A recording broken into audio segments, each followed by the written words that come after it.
1 year ago, I decided that I wanted to reduce the use of plastic in my personal lifestyle. I started no longer buying plastic water bottles, but trying to use more reusable ones, and in general, limiting the use of plastic where I didn't really need it. So by changing my personal values, I also started to change my buying habits. And as consumers, we do that all the time. We change our mind on products, and when we do, and these changes become trends, then companies need to start thinking of different ways on how to market their brands and products. A very good example of this is an environmental movement that has spiked up during recent years. Sustainability has become a concern among the buyers' decisions, and so companies have started to change the way they produce their packaging and they advertise their own brands. However, how hard is it for them to make these changes, be socially responsible, and also keep customer satisfaction? According to the Wall Street Journal article, big brands struggle to quit plastic. This effort for switching from plastic containers to reusable one faces big challenges. And this challenge is not only due to the expensiveness of using recycled materials or other alternatives, but also because the consumer constantly changes what he wants. And this is because when we go shopping and we are presented with the option maybe of reusable containers, we might think, oh no, this is not convenient, it is less efficient.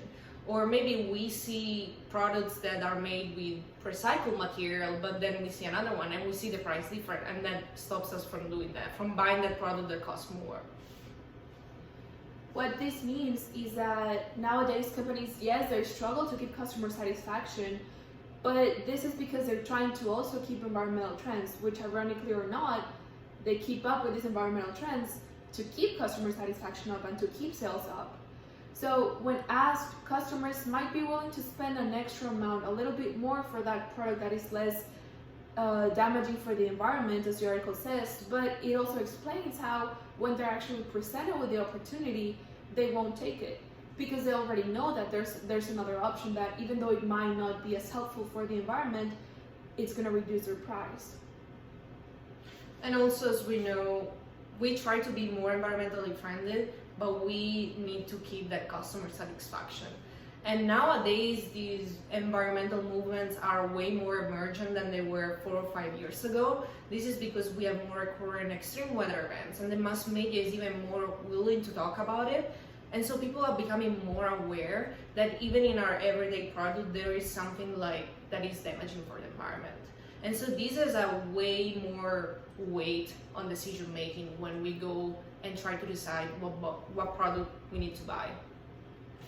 For example, whenever we realize that it's not only how good a detergent is, whenever a couple years ago we would go look for a brand that said like, oh, this will leave your clothes softer or with a better smell, or a certain brand of milk has 5% less fat than others, or a certain cleanser will leave your skin better than this other one. It's companies stopped trying to denote this and started they switched their focus to one that says, oh, this detergent has 20% less chemicals, or this brand of milk, the milk jugs are made with recycled materials, or this cleanser brand has not been tested on animals, so it's more environmentally friendly. So our perspective changed, and therefore the company's perspective also changed. So whenever they try to advertise their product, they went from telling how good the product will be for the consumer to how good it is for the consumer to buy that specific brand, how good that is for the environment. However, as the article mentions, these advertising methods that the companies are trying to make are not really effective enough, and they don't make a huge impact on the environment.